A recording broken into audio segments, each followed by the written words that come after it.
On passe à l'actualité en France. 2 jours après avoir reçu à l'Élysée ses filles et ses avocates, François Hollande a accordé la grâce présidentielle à Jacqueline Sauvage, condamnée à 10 ans de prison pour le meurtre de son mari qui l'avait violentée pendant des années. Une grâce partielle qui pourrait entraîner sa libération dès la mi-avril. David Klesewski. Les 3 filles de Jacqueline Sauvage ne sont donc pas venues à l'Élysée pour rien vendredi dernier. La grâce lui a été accordée. Elle avait été condamnée à 10 ans de prison pour le meurtre de son mari qui la battait. En sa qualité de président, François Hollande a finalement fait jouer l'article 17 de la Constitution.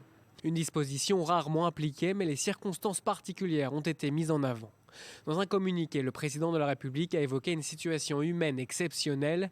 C'est le message qu'avait fait passer l'entourage de Jacqueline Sauvage. Le président a été très à l'écoute. Aujourd'hui, il faut qu'il trouve la bonne réponse. Le président, bien évidemment, doit faire respecter à la fois l'institution de la justice et la décision rendue, mais il a été particulièrement sensible à l'existence de circonstances exceptionnelles dans l'affaire de Jacqueline Sauvage. Le mari de Jacqueline Sauvage était accusé de la battre pendant plusieurs décennies. Son cas avait ensuite suscité la mobilisation croissante de plusieurs mouvements féministes.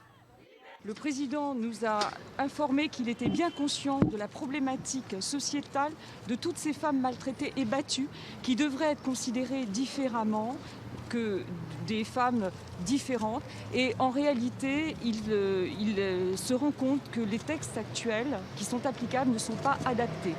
L'entourage de François Hollande avait toutefois précisé qu'il n'était pas favorable au principe de la grâce présidentielle. Une prérogative utilisée à une seule et unique reprise depuis 2012, au bénéfice du plus ancien détenu de France, sans pour autant annuler la peine qui avait été prononcée à son encontre.